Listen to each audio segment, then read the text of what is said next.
दोस्तों नमस्कार, स्वागत है आपके अपने YouTube चैनल टारगेट जॉब में। अगर आप भी टीजीटी पीजीटी का फॉर्म भरना चाह रहे हैं तो ये वीडियो देख कर जाइएगा, आपको काफ़ी चीज़ें समझ में आएंगी। या फिर अगर आपने अभी तक नोटिफिकेशन पूरा सही से नहीं पढ़ा है तो ये वीडियो काम करेगी आपको नोटिफिकेशन को समझाने में।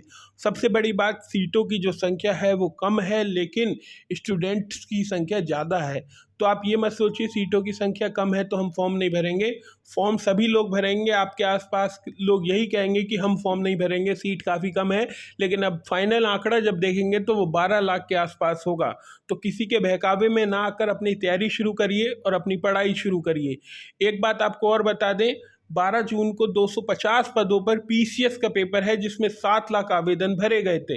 अब आप समझिए आपकी कितनी सीट हैं, लगभग 12 लाख के आसपास आपके फॉर्म आएंगे और आपकी लगभग 4,500 के आसपास सीट हैं। तो 250 पदों पर 7 लाख आवेदन करता है पीसीएस में, और टीजीटी पीजीटी में कितने आवेदन हो, कितनी सीटें, ये भी आप जानते हैं। तो सीटों को मत देखिए, आप अपनी तैयारी करिए। हो सकता है कि आप इस बेरोजगारी भरे दौर में जॉब ले पाएँ। तो मैं वीडियो को शुरू करता हूं और बताता हूं महत्वपूर्ण चीज़ें। मैं आपको पूरे नोटिफिकेशन की बता देता हूं। ऑनलाइन पंजीकरण 9/6 से शुरू होगा और फॉर्म शुरू के दिनों में भर लीजिएगा, अन्यथा लास्ट के दिनों में आप कहते हैं साइट नहीं चली। आवेदन की अंतिम तिथि 3/7/2022 है और शुल्क जमा करने की 6/7/2022 तारीख है। ये आपको पता ही होगा। अगली स्लाइड की ओर लेके चलता हूं मैं आपको। तो ये देख लीजिए, ये वही स्लाइड है लेकिन इसमें महत्वपूर्ण बातें हैं। ये वीडियो ज़्यादा से ज़्यादा ग्रुपों में शेयर करिए। ये देखिए, बात कही जा रही है, प्रशिक्षित स्नातक संवर्ग के प्रत्येक विषय के सापेक्ष एक ही आवेदन स्वीकार किया जाएगा, यद्यपि एक से अधिक विषयों के पृथक आवेदन कर सकते हैं। अब मान लीजिए कोई सोशल साइंस का है, उसने 2 बार आवेदन कर दिया तो ये गलत है। एक ही बार आवेदन करिएगा, अगर आपका गलत हो जाता है उसके बाद आवेदन कर सकते हैं। लेकिन सोशल साइंस आप 2 बार आवेदन कर देंगे तो फिर आपका टिकट एक ही आएगा, जो सेकेंड वाला, जो आपका सही फॉर्म होगा बिल्कुल। तो ये है बात। यद्यपि एक विषय से पृथक पृथक आवेदन कर सकते हैं। पीजीटी में कोई सोशलॉजी से भी लिया हुआ है पीजी, कोई एजुकेशन से लिया भी है और कोई हिस्ट्री से भी लिया गया है। तो देखिए, सभी लोग अपने आवेदन कर सकते हैं। तो ये कहा गया है कि आप अलग अलग आवेदन कर सकते हैं कि पीजीटी इकोनॉमिक्स भी भर दी, पीजीटी हिंदी भी भर दी, पीजीटी हिस्ट्री भी भर दी। अगर 3 मास्टर डिग्री है तो इस प्रकार से चीज़ों को आप भर सकते हैं।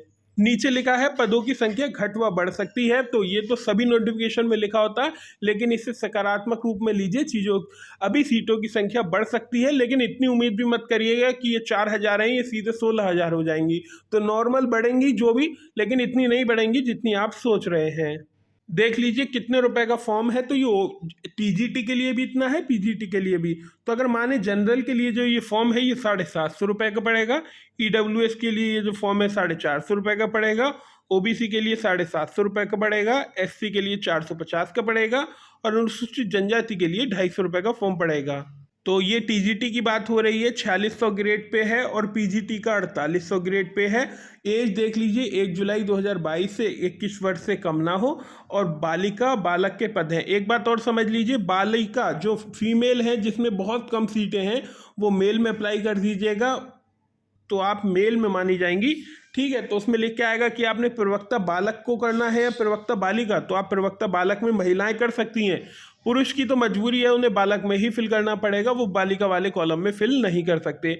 उत्तर प्रदेश के देखिए ये महत्वपूर्ण जाति, ये देख लीजिए, ये लिखा है किसी भी आरक्षण का लाभ उत्तर प्रदेश निवासी को होगा। तो इसका मतलब है कि केवल उत्तर प्रदेश में ही जो जाति हैं एससी एसटी ओबीसी उन्हीं को आरक्षण मिलेगा। लेकिन क्या इसका मतलब ये है कि बाहर के स्टूडेंट फॉर्म नहीं भर सकते? तो बिल्कुल नहीं, इसका मतलब ये नहीं है। बाहर के स्टूडेंट आराम से फॉर्म भर सकते हैं, कोई टेंशनबाजी नहीं है। लेकिन आप जनरल कैटेगरी में फाइट करेंगे जैसा पहले भी हुआ था। अंकों की बात करें तो देखिए, पेपर 2 घंटे का होगा पहले की तरह। अगर टीजीटी में बात करें तो आपके 125 प्रश्न होंगे, ये 500 नंबर के होंगे। इसी के हिसाब से मेरिट लगेगी, कोई भी इंटरव्यू नहीं होगा। अगर पीजीटी की बात करें तो आपके 125 प्रश्न होंगे, लेकिन ये 125 प्रश्न आपको 425 नंबर के, जी हाँ 425 नंबर के 125 प्रश्न होंगे। इसमें 50 अंक का इंटरव्यू भी है। ये पीजीटी की बात कर रहा हूं मैं। तो टीजीटी में भी 125 प्रश्न, पीजीटी में भी 125 प्रश्न, और सभी जो प्रश्न है बहुविकल्पी होंगे। किसी भी प्रकार का कोई मेंस नहीं होगा, किसी भी प्रकार की निगेटिव मार्किंग नहीं है जिससे आप बचना चाहते हैं। और देख लीजिए कि सेंटर कहाँ बनाए जाएंगे, तो सभी जो सेंटर हैं वो डिस्ट्रिक्ट लेवल पर बनाए जाएंगे। इसमें लिखा है सभी जनपद मुख्यालयों के केंद्रों का निर्धारण किया जाएगा, लेकिन फिर भी आपको मंडल में भेजा जा सकता है। तो जिले स्तर पर निर्धारण किया जाएगा, जैसे पहले किया गया था वैसे ही इस बार भी जनपद मुख्यालयों पर यानी कि जनपदों में आपकी पेपर होगी जहां पर आप रहते हैं। ये देख लीजिए, ये लिखा है ये टीजीटी की सीटें हैं, ये पीजीटी की, तो अपना सब्जेक्ट देख लीजिएगा। और अगर काफ़ी स्टूडेंट ये पूछ रहे हैं कि हम एसटी के हैं और एससी के हैं, एससी पीजीटी में तो सीटें ही नहीं आई हैं और टीजीटी में एससी एसटी पीजीटी में बिल्कुल गायब सा हो गया है, क्योंकि पीजीटी में तो सीटें ही नहीं आई हैं।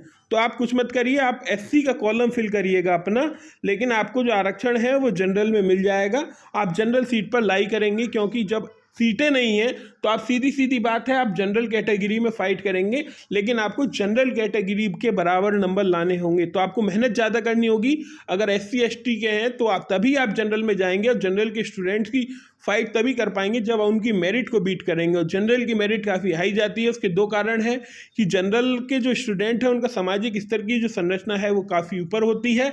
दूसरा, जो अन्य राज्य के स्टूडेंट हैं वो भी जनरल में आएंगे। और फिर तीसरा, एससी और एसटी के जहाँ पर सीटें नहीं हैं वो भी छात्र जनरल में जाएंगे। तो समझ सकते हैं जनरल की मेरिट कितनी ऊपर जाने वाली है। तो ये देख लीजिएगा पूरा, ये बालक बालिका वर्ग दोनों की है। ये देखिए ज़रा एक चीज़, ये देखिए, तो पता नहीं सीटों का विभाजन किस प्रकार से कौन से फार्मूले से किया गया है। और इकोनॉमिक वीकर क्लास को आरक्षण दिया गया है और ऋणात्मक अंकन नहीं है। तो बाकी चीज़ों पर आते हैं, तो बदलाव कुछ खास बदलाव हुए नहीं है। सब्जेक्ट का जो सिलेबस है वो सब वहीं पर है। टारगेट जॉब आपको डिस्क्रिप्शन बॉक्स में एक टेलीग्राम ग्रुप दिया जाएगा, उस पर जुड़ जाइए। उसी पर जितने भी पेड कोर्स हैं, हिस्ट्री टीजीटी, कहने का मतलब है जो हमारे कोर्स चलेंगे वो केवल 2 चलेंगे। केवल उसमें जो कोर्स होगा वो हिस्ट्री का होगा, पीजीटी हिस्ट्री ज्योग्राफी। साथ ही साथ टीजीटी सोशल साइंस में आपको हम हिस्ट्री और ज्योग्राफी कवर कराएंगे। तो परीक्षा पैटर्न में क्या महत्वपूर्ण बदलाव किए गए हैं, देखिए अब समय के साथ पेपरों को कठिन बनाया जाएगा। सीटें कम हैं तो थोड़ा एक्सप्लेनेशन पर ध्यान दीजिएगा, फैक्ट बेस कम याद करिएगा। फैक्ट की भूमिका तो है, लेकिन जैसे पहले आप पढ़ाई कर रहे थे वैसे मत करिएगा। इस बार थोड़ा डिस्क्रिप्शन में आपको जाना पड़ेगा और चीज़ों का एक्सप्लेनेशन में पढ़ना पड़ेगा। एससी एसटी स्टूडेंट्स क्या करें, तो एससी एसटी स्टूडेंट जहाँ पर सीटें नहीं हैं वो छात्र अपनी कैटेगरी में फॉर्म जरूर भर दें, लेकिन वो छात्रों को जनरल में जाना पड़ेगा, जनरल की मेरिट को बीट करना पड़ेगा, तभी वो कर सकते हैं। महिला किस वर्ग में आवेदन करें, तो काफ़ी महिलाओं की सीटें कम हैं। जैसे मैंने अपना सब्जेक्ट ही देखा था सोशियोलॉजी, उसमें 1 सीट थी महिला की, तो ऐसे में अब मजबूरी है महिला की, जनरल में 1 सीट है तो उसको पुरुष की तरफ देखना पड़ेगा, पुरुष वाले कॉर्नर में, तो वो वहाँ पर आवेदन कर सकती है। तो ऐसी कोई बात नहीं है, लेकिन पीजीटी में सीटें काफ़ी कम है। तो ये थी पूरी वीडियो। उम्मीद है कि आपको वीडियो अच्छी लगी होगी। वीडियो को लाइक कर दीजिए, चैनल को सब्सक्राइब कर दीजिए, जो भी महत्वपूर्ण चीज़ें हैं। और फिलहाल हमारे पेड ग्रुप जल्द ही ग्रुप में आएंगे, उसमें हम केवल टीजीटी और पीजीटी को कवर करेंगे। पीजीटी में हिस्ट्री ज्योग्राफी और टीजीटी में ज्योग्राफी और इतिहास को ही कवर पाएंगे, क्योंकि संसाधन काफ़ी सीमित हैं। बाकी फ्री वीडियो आपको जैसी मिलती थी वैसे ही मिलती रहेंगी। आज की वीडियो में बस इतना ही। जय हिंद, वंदे मातरम।